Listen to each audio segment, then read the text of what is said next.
RTV ప్రేక్షకులకు విజ్ఞప్తి, మీ mobile ఫోన్లో ఆర్టీవీ లైవ్ యాప్ని వెంటనే అప్డేట్ చేసుకోండి. ఎందుకంటే లేటెస్ట్ ఫీచర్స్తో వేగంగా తాజా సమాచారం మీ ముందుంచేందుకు ఆర్టీవీ లైవ్ యాప్ సిద్ధంగా ఉంది. లింక్ డిస్క్రిప్షన్లో ఉంది, క్లిక్ చేసి అప్డేట్ చేసుకోండి. ఎవరైనా డౌన్లోడ్ చేసుకున్నామంటే కనుక వెంటనే డౌన్లోడ్ చేసుకునే ప్రయత్నం చేయండి.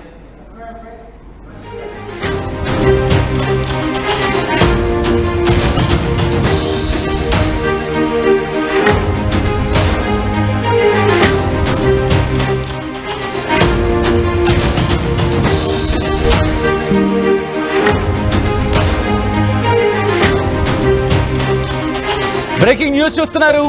ప్రస్తుతం జైల్లో ఉంది అఘోరి. ఈ నేపథ్యంలో అఘోరి జైల్లో ఏం చేస్తోంది, తన కార్యాచరణ ఎలా ఉంటోంది, మరి ముఖ్యంగా ఉదయం లేచిన దగ్గర నుంచి తన విధి విధానాలు ఎలా ఉంటున్నాయి, ఇవన్నీ కూడా తెలుసుకునే ప్రయత్నం చేస్తుంది ఆర్టీవీ. జైల్లో కూడా తన సనాతన ధర్మాన్ని పాటిస్తోందా? ఈ నేపథ్యంలో ములాఖత్తులో భాగంగా అఘోరిని కలిసింది ఆర్టీవీ. ఈ నేపథ్యంలో అక్కడ తను ఎటువంటి పరిస్థితులను ఎదుర్కొంటోంది, ఎటువంటి సిచ్యువేషన్స్ ఉన్నాయి, అలాగే తన కార్యాచరణ విధి విధానాలు ఎలా ఉంటున్నాయి తెలుసుకునే ప్రయత్నం చేద్దాం.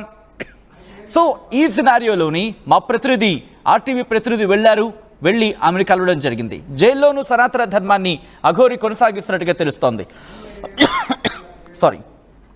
ఉదయం లేవగానే స్నానం, ఆ తర్వాత కాళీమాత శివయ్యకు ప్రత్యేక పూజలు చేస్తోంది. రోజుకు 2 సార్లు పూజ చేసి శివయ్యకు అభిషేకం కూడా నిర్వహిస్తున్నట్టుగా తెలుస్తోంది. జైల్లో శివయ్య విగ్రహం లేకపోవడంతో మనసులో స్మరించుకుంటూ పూజలు చేస్తున్నట్టుగా తెలుస్తోంది. అమ్మ అంటూ అఘోరిని ఆప్యాయంగా పలకరిస్తున్నారు ఖైదీలు అనేది మనకు అందుతున్న సమాచారం. ప్రత్యేక మహిళా కారాగారంలో 3 పూటల భోజనం పెట్టడం జరుగుతుంది. ఆమెకి ఎన్ని కష్టాలు వచ్చినా సనాతన ధర్మం కోసం పనిచేస్తా అంటోంది అఘోరి. ఈ నేపథ్యంలో మా ప్రతినిధి మహేష్ అక్కడికి వెళ్లారు. ములాఖతులో భాగంగా ఇటు అఘోరిని పలకరించడం జరిగింది. ఆర్టీవీ అఘోరితో మాట్లాడడం జరిగింది. అఘోరి ప్రస్తుతం ఏం చేస్తోంది తెలుసుకునే ప్రయత్నం చేస్తుంది మా ప్రతినిధి మహేష్. ములాఖతులో భాగంగా వెళ్ళి అఘోరితో మాట్లాడారు. ఎటువంటి అంశాలను పంచుకుంది, ఏముంది తెలుసుకునే ప్రయత్నం చేద్దాం. ఒకసారి మహేష్ దగ్గరికి వెళ్ళే ప్రయత్నం చేస్తున్నాను. మహేష్, మీరు వెళ్ళారు జైల్లో, ఆమెను ఇన్ఫాక్ట్ ములాఖతులో భాగంగా ఆమెను కలిశారు. ఏమంటోంది తను? సచిన్, ఇప్పటికీ 44 రోజులు జైలు జీవితాన్ని కూడా గడుపుతున్న పరిస్థితి మనం చూస్తున్నాం. శివ విష్ణు బ్రహ్మ అఘోరి అలియా శ్రీనివాస్ గా చెప్పుకునేటువంటి అఘోరి 2 తెలుగు రాష్ట్రాల్లో ఇప్పటికే సంచలనం సృష్టించే అఘోరి ఇప్పటి వరకు 44వ రోజు ఈ రోజుతో కూడా పూర్తవుతుంది. తన జైలు జీవితాన్ని గడుపుతూ అక్కడనే ఉదయం లేవగానే స్నానం చేసుకుని కాళీమాతకు శివయ్యకు ప్రత్యేక పూజలు చేస్తున్న పరిస్థితి. ప్రతిసారి కూడా శ్రీవర్షిని ఎలా ఉంది ఏంటి అని చెప్పి ఆరాధిస్తున్న పరిస్థితులు ఉన్నాయి, కానీ బయటకు వచ్చే పరిస్థితులు కాబట్టి శ్రీవర్షినితో బెంగ పెట్టుకున్న పరిస్థితి మనం చూస్తున్నాం. అంటే గతంలో శివయ్య కావచ్చు, ఇటు కాళీమాత కావచ్చు, శివయ్య విగ్రహానికి తన రక్తాన్ని అభిషేకంగా చేసి ప్రత్యేక పూజలు చేసే పరిస్థితి ఉండేది. కానీ తన విగ్రహాలను కావచ్చు, తన కారును కావచ్చు, తనకున్న సామాగ్రి ఏదైతే పూజా సామాన్ ఏదైతుందో పోలీసుల అదుపులో కోర్టు ఆధీనంలో ఉండడంతో తన ఉన్నటువంటి పూజా సామాన్ లేకపోవడంతో అదే జైల్లో కూడా పూజలు ఇప్పటి వరకు నిరంతరంగా కొనసాగిస్తున్నాను, శివయ్యను కాళీమాతను కొలుచుకుంటున్నాను, వారి సమక్షంలో నేను పూజలు ఎప్పటికీ సాధన చేస్తూ ఉంటాను, ఖచ్చితంగా ముందుకెళ్తానని చెప్తున్నారు. అంటే బెంగ పెట్టుకున్న పరిస్థితి మనం చూస్తుంటే అక్కడ శ్రీవర్షిని పోగానే శ్రీవర్షిని ఎలా ఉందని చెప్పి పలకరించడం జరిగింది. ఎందుకంటే నా అందరినీ కూడా విడిచిపెట్టి నాతో పాటు వచ్చింది, శ్రీవర్షిని ఎంతో మంచిగా చూసుకుంటా అనుకున్నాను, కానీ నన్ను ఈలాగా అరెస్టు చేయడాన్ని నేను తీవ్రంగా మనస్తాపకు గురయ్యాను. శ్రీవర్షిని ఎలా ఉంది, ఎక్కడుంది, ఏంటని చెప్పి మీకు కనిపిస్తే ఒకసారి తెలుసుకోండి, ఆమె బాగోగులు ఏంటి, ఏం చేస్తుంది అని చెప్పి తెలుసుకోమని కూడా మనతో చెప్తున్న పరిస్థితి. అంటే ఉదయం లేవగానే స్నానం చేసిన తర్వాత శివయ్యకు కాళీమాతకు పూజలు చేసుకున్న తర్వాత 3 పూటలు కూడా భోజనాన్ని కూడా పెడుతున్నారు, చాలా మంచిగా చూసుకుంటున్నారు చెప్తున్న పరిస్థితి.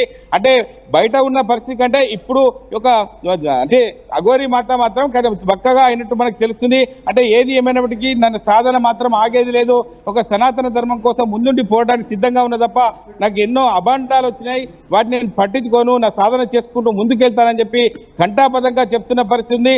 అఘోరి మాత మాత్రం శ్రీవర్షిని విషయంలో బెంగతో ఉన్నట్టు తెలుస్తుంది. నేను ఎప్పుడు బయటికి వస్తాను, శ్రీవర్షిని ఎప్పుడు కలుస్తానని చెప్పి ప్రధానంగా చెప్తున్న పరిస్థితి మనం చూస్తున్నాం. సచిన్, రైట్ మహేష్, సాధారణంగా తను జైల్లోకి వెళ్ళక ముందు అగ్రెసివ్గా కనిపించేది, చాలా కోపంగా, ఒకవేళ ఏదైనా తనకు కాస్త వ్యతిరేకంగానో లేకపోతే తనకు అనుకూలంగా మాట్లాడిపోతే కాస్త ఆగ్రహంగా మాట్లాడే సందర్భం. సో ఇప్పుడు కూడా జైల్లో అదే కంటిన్యూ అవుతుందా? బట్ అందరికన్నా ముందు రక్తాభిషేకం అంటూ ఒక మాట వినిపిస్తోంది. నిజంగా జైల్లో అటువంటి సినారియో ఉండిందా? ఎందుకంటే సాధారణంగా ఇటువంటి ఇష్యూస్కి, ఇటువంటి ఇబ్బందికర వాతావరణానికి పోలీస్ ఇన్ఫ్యాక్ట్ జైల్లో అవకాశం ఉండదు. సో తను ఏమంటోంది? దీనికి సంబంధించి పోలీసులు ఏమైనా మాట్లాడారా? అంటే ఎక్కడైతే పూజా సామాగ్రి లేకపోవడం, ప్రతిరోజు కూడా తన రక్తాన్ని అభిషేకంగా యొక్క శివయ్యకు చేస్తుండే అని చెప్పి గతంలో కూడా మనము మీడియా ముఖంగా కూడా మనం ఆర్టీవీ ద్వారా కూడా తెలుసుకున్న పరిస్థితి ఉంది. కానీ ఇప్పుడు కూడా ప్రతిరోజు నేను సాధన చేస్తున్నాను, ఒక శివయ్య కాళీమాత యొక్క పూజించుకుంటున్నాను, ప్రతిరోజు కూడా ఇటువంటి పూజా సామాగ్రి లేకపోవడం చాలా ఇబ్బందులు ఎదుర్కొంటున్నాను, నా యొక్క అంతర్గతంగా ఒక పూజను మాత్రం కొనసాగిస్తున్నా అని చెప్పి చెప్తున్నారు. ఆమెకున్నటువంటి ఒక తలపాగా ఉంది, బొట్టును కూడా ధరించారు, కానీ సింధూరాన్ని ధరించారు, కానీ తమకున్నటువంటి యొక్క రుద్రాక్షలు కానీ కాళ్లకు పట్టగొలుసులు కానీ అవన్నీ కూడా తొలగించిన కోర్టు అధికారులుగా చెప్పుకోవచ్చు, జైలు అధికారులుగా చెప్పుకోవచ్చు. తనకున్నటువంటి ఏవైతే రుద్రాక్షలు కూడా పూర్తిగా తొలగించారు. అంటే ఆమె మాత్రం అక్కడ ఒక చీర కట్టుకొని అక్కడ అందులో ఉండడం జరిగింది. కానీ అక్కడ చూస్తుంటే ఆమె బెంగంతా శ్రీవర్షి మీదనే కనిపిస్తుంది. ప్రతిరోజు కూడా జైలు అధికారులు, అందులో ఉన్నటువంటి ఖైదీలు ఎవరైనా కూడా తన అమ్మాని సంబోధిస్తున్నారు, చాలా మంచిగా చూసుకుంటున్నారు. నేను కూడా వారికి ఎవరిని కూడా ఇబ్బంది పెట్టడం లేదు. నాకు ఎప్పుడైతే ఇప్పుడు ఉన్నటువంటి 4 కేసుల్లో 2 కేసులకు బెయిల్ వచ్చింది, ఇంకా 2 కేసులకు బెయిల్ రావాల్సింది. కానీ మా తల్లిదండ్రుల ఆర్థిక స్తోమత చాలా చితికిల పడ్డది కాబట్టి ఖచ్చితంగా వారికి నేను గతంలో ఆధ్యాత్మికంగా తిరిగినప్పుడు వాళ్ళకి ఎటువంటి ఒక సౌకర్యాలు మెరుగుపరచకపోవడం వల్లే ఈరోజు అటువంటి పరిస్థితులు ఉన్నాయి. వారిని నేను చూసుకుంటే ఈ పరిస్థితి రాకుండే నాకు బెయిల్ తేవడానికి కూడా వారికి స్తోమత లేదు, వాళ్ళకి డబ్బులు లేవని చెప్పి ఒక కంటతడి పెట్టుకున్న పరిస్థితి. ఏది ఏమైనప్పటికీ గవర్నమెంట్ పీపీ దారినే నాకు బెయిల్ వచ్చే అవకాశం ఉంటుంది కాబట్టి అప్పటి వరకు వేచి ఉండాల్సిందే. ఎవరిని కూడా నేను ఒక ఎంకరేజ్ చేయను, ఎవరిని కూడా రమ్మని చెప్పను, ములాఖాత్ కూడా వచ్చినా కూడా బయటికే పంపిస్తున్నాను. ఎందుకంటే నన్ను ఇప్పటికే సమాజంలో తిరుగుతున్న సందర్భాలను బట్టి చూస్తా నా దగ్గర వాళ్ళే నన్ను మోసం చేశారు, నేను ఎవరిని కూడా కలవను, ములాఖాత్ కూడా ఎవరు రావద్దని చెప్పి గంటాపదంగా చెప్తున్న పరిస్థితి. తన తల్లిదండ్రులకు కూడా ఇన్ఫర్మేషన్ ఇచ్చిన పరిస్థితి, మీరు కూడా ఎవరు రావద్దు, గవర్నమెంట్ పీపీ దారినే నేను బెయిల్ ద్వారా బయటకు వస్తాను కాబట్టి మీరు కూడా ఎటువంటి ఖర్చులు పెట్టుకోవద్దు, మీ దగ్గర కూడా డబ్బులు లేవని చెప్పి ప్రధానంగా అఘోరి అలియా శ్రీనివాస్ చెప్తున్న పరిస్థితి. అంటే అక్కడ చూస్తుంటే జైలు వాతావరణం కూడా అలవాటు పడ్డట్టు ఉంది. గతంలో స్టార్టింగ్ లో చాలా ఇబ్బందులు ఎదుర్కొంది. అంటే శ్రీవర్షితోని ఒక నెల రోజుల పాటు తిరిగిన ప్రయాణం కావచ్చు, ఇటు ఢిల్లీ కావచ్చు, ఇటు ఉత్తరప్రదేశ్ కావచ్చు, తిరిగిన ప్రాంతాలను బట్టి చూస్తుంటే అక్కడ పోలీసుల అదుపులో ఢిల్లీ నుంచి కూడా అరెస్ట్ చేసి తీసుకున్న నుంచి ఇప్పటికే 4 కేసుల్లో 2 కేసులు బెయిల్ వచ్చింది, ఇంకా 2 కేసులు రావాల్సింది. ఖచ్చితంగా ఆ శివయ్య, ఆ కాళీమాత నాకు నా దారి చూపెడతారు, ఖచ్చితంగా నేను బయటికి వస్తాను. బయటికి రాగానే శ్రీవర్షిని కలవడానికి సిద్ధంగా ఉన్నా, అదేవిధంగా శ్రీవర్షిని కూడా నా కోసం వెయిట్ చేస్తుందని చెప్పి ప్రధానంగా చెప్తున్న పరిస్థితి ఉంది. సచిన్ రైట్, తల్లిదండ్రులతో ఏమని చెప్పింది? ఎందుకంటే తన కుటుంబం వచ్చింది, కుటుంబంతో మాట్లాడింది. ఆ రోజు మీడియా మాట్లాడే ప్రయత్నం చేసినప్పుడు ఆ కుటుంబం ఎవరు కూడా మాట్లాడిన సందర్భంలో ఎవరు మాట్లాడలేదు. వాళ్ళు కాస్త విముఖత వ్యక్తం చేస్తూనే అక్కడి నుంచి నిష్క్రమించడం జరిగింది. సో ఈ పరిస్థితుల్లో ఆ రోజు ఏం మాట్లాడారు, కుటుంబంతో ఏం చెప్పింది, దానికి సంబంధించిన మాట్లాడిందా? ఖచ్చితంగా అఘోరిని కలవడానికి కుటుంబ సభ్యులు, తన అక్క కావచ్చు, తన తండ్రి కావచ్చు, ఇద్దరు కూడా కలవడానికి వచ్చారు. అక్కడ మీడియా ప్రతినిధులు కూడా ఆ జైల్లో ములాఖాత్ అయిన తర్వాత బయటకు వచ్చిన తర్వాత మీద పడ్డట్టు వచ్చి మీడియా చాలా ఇబ్బందులకు గురి చేశారు. మీడియాతో కూడా ఎవరు కూడా మాట్లాడదని చెప్పి అఘోరి తన తల్లిదండ్రికి, తనకున్నటువంటి తండ్రికి కావచ్చు, అక్కకు కావచ్చు చెప్పిన పరిస్థితి. వారికి అంతర్గతంగా మీకు ఈ యొక్క పట్టణానికి రావాలంటే చాలా ఇబ్బందులు ఎదుర్కొంటారు, మీరు చదువుకున్న వారు కారు కాబట్టి ఖచ్చితంగా నేనే బయటికి వస్తాను, మీరు ఎవరు కూడా రావద్దు, ఎందుకంటే డబ్బులతో కూడుకున్నది బెయిల్ రావాలంటే ఖచ్చితంగా ప్రభుత్వ పీపీల ద్వారానే నేను బయటికి రావడానికి సిద్ధంగా ఉంది తప్ప మీరు మాత్రం ఇక్కడికి రావద్దని చెప్పి తన తండ్రికి, తన అక్కకు చెప్పిన పరిస్థితి. ఎందుకంటే ఈ యొక్క డబ్బులు పెట్టుకునే పరిస్థితి లేదు, మీ పరిస్థితి కూడా ఘోరంగా ఉంది, గతంలో కూడా మీకు నేను కూడా ఏమి చేయలేదు, మీరు కూడా నా గురించి పట్టించుకోవద్దని చెప్పి అఘోరి అలియా శ్రీనివాస్ కూడా చెప్తున్న పరిస్థితి. వారు కూడా కంటతడి పెట్టి తన తిరుగు ప్రయాణంలో తన గ్రామానికి చేరుకున్నారు. కానీ ఇప్పటి వరకు ములాఖత్కు వస్తే 2-3 సార్లు వారు ఎవరు, ఏంటి, ఎందుకు వచ్చారు అని చెప్పి ప్రధానంగా పోలీసులతో డిస్కస్ చేసిన తర్వాతనే అందులో లోపలికి తీసుకొని వారితో మాట్లాడుతున్నారు తప్ప అంటే ఎవరితో కూడా ఎక్కువ సమయం కేటాయిస్తలేరు, అందరికీ ములాఖత్కు పర్మిషన్ ఇవ్వడం లేదని చెప్పి పోలీసు అధికారులు కూడా చెప్తున్నారు. మాతో పాటు స్టార్టింగ్ వచ్చినప్పుడు కొంచెం ఇబ్బందులు ఎదుర్కొన్నాం తప్ప అఘోరి చాలా అందరితో కలిసిమెలిసిగా అందరితో ఉంటుంది, ఎవరికి కూడా ఇబ్బందులు పెట్టడం లేదని చెప్పి ఒక తనంతటి తానుగా ప్రత్యేకంగా సాధన చేసుకుంటూ అందులోనే పూజలు చేసుకుంటుంది తప్ప ఎటువంటి ఇబ్బందులు ఎవరికి గురి చేస్తలేని చెప్పి ఇటు పోలీసు అధికారులతో పాటు ఇటు అఘోరి కూడా ఎవరు కూడా అందరూ కూడా ప్రతి ఒక్కరు ఉన్నటువంటి ఖైదీలందరూ కూడా ప్రత్యక్షంగా అందరూ కూడా కానీ మహేష్ తను జైల్లో ఉన్న అంటే ఆ టైంలో ఫస్ట్ కొద్ది రోజులు తను బిగ్గరగా అరిచేది, చాలా పెద్ద పెద్ద అరుపులు అరిచేది, పూజలు చేసేది, కాస్త భయభ్రాంతులకు లోనే వాళ్ళు మిగతా వాళ్ళు అంటే ఒక రకమైన చర్చ జరిగింది. సో దీనికి సంబంధించి మనం చెప్పుకొచ్చింది. At the same time jail అధికారులు కావచ్చు వాళ్ళు ఎవరు మాట్లాడారో దీని మీద ప్రస్తుతం కూడా అలాగే ఉందా? ఖచ్చితంగా అఘోరి అంటే వాళ్ళ యొక్క సాధన చేసుకుంటారు అదని చెప్పి జైలు ఉన్నతాధికారులు కూడా ఆమెను చూసినట్టు వ్యవహరించారు. ఈమె కూడా అల్లరి చేష్టలతో చాలా ఇబ్బందులు గురి చేసిందని చెప్పి ప్రధానంగా చెప్పారు. అంటే జైలుకు వచ్చిన తర్వాత ఒక 2-3 రోజుల తర్వాత తన సమస్య కూడా పరిష్కారమైంది. ఎందుకంటే జైలు అధికారులు కూడా సూచనలు సలహాలు ఇస్తుంటారు. ఎందుకంటే ఇందులోకి వచ్చిన తర్వాత నీకు బెయిల్ వచ్చేంత వరకు బయటికి వెళ్లాల్సి ఉండదు కాబట్టి చెప్పినట్టు చెప్పే విధంగా ఉండాలి తప్ప జైలుకు ఉన్నటువంటి ఒక సూచనలు సలహాలను పాటించాలి తప్ప అల్లరి చేస్తే బాగుండదని చెప్పి కూడా ఒక మందలించిన పరిస్థితి అయితే ఉంది.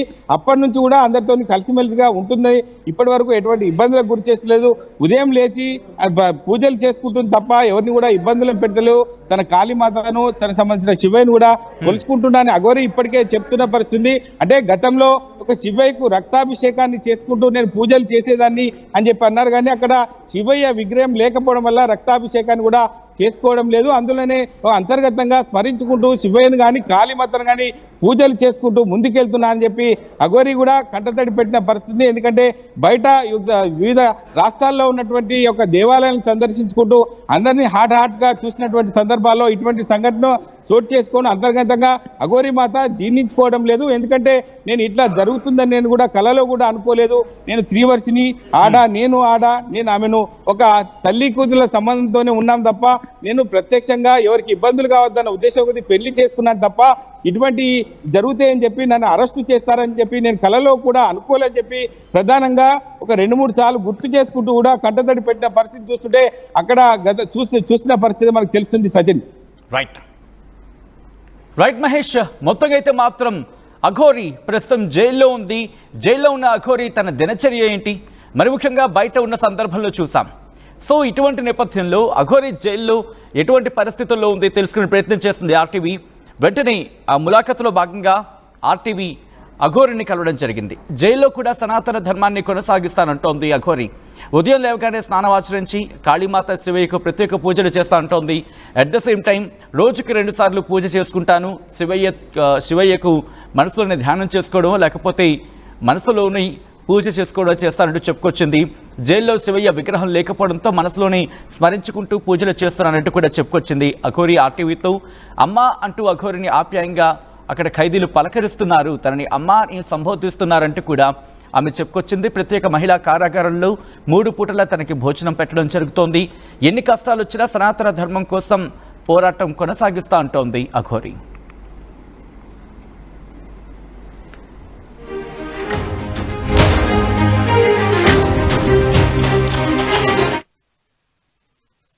ఆర్టీవీ యాప్ వార్తల్ని క్షణాల్లో చదివే అవకాశం ఉంటుంది. ఒక న్యూస్ పేపర్, ఒక టెలివిజన్ ఛానల్ మీ చేతుల్లో ఎప్పుడూ ఉంటాయి.